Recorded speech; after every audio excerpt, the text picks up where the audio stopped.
حیران کن خبر، سائنسدان صحرا کی خشک ہوا سے پانی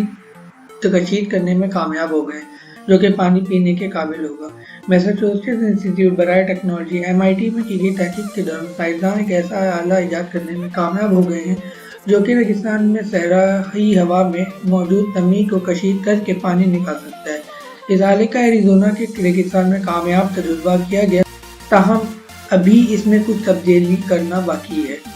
سائنسی جریدے نیچرل کمیونیکیشن میں شائع ہونے والے مقالے میں بتایا گیا ہے کہ اس آلے کی تیاری میں 1 سال کا عرصہ لگا ہے، جسے میٹل آرگینک فریم ورک کی طرف میں بنایا گیا ہے جو ہوا میں 10% نمی کے تناسب میں بھی کام کر سکتا ہے، جبکہ اس سے قبل فوگ کی موجودگی میں 100% نمی کے تناسب پر ہی ہوا سے پانی کشید کیا جا سکتا تھا، جو کہ ریگستان میں کام نہیں کر سکتا تھا۔ سائنسدانوں نے ایریزونا اسٹیٹ یونیورسٹی کی چھت پر اس آلے کو لگایا جہاں میٹل آرگینک فریم ورک کے باعث ہوا سے پانی کشید کر لیا گیا۔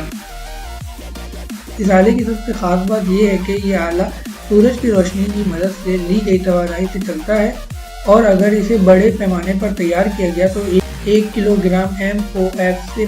پاؤ بھر پانی بنایا جا سکتا ہے، جو کہ سیاحوں کو گرم اور خشک موسم میں زندہ رکھنے کے لیے کافی ہوگا۔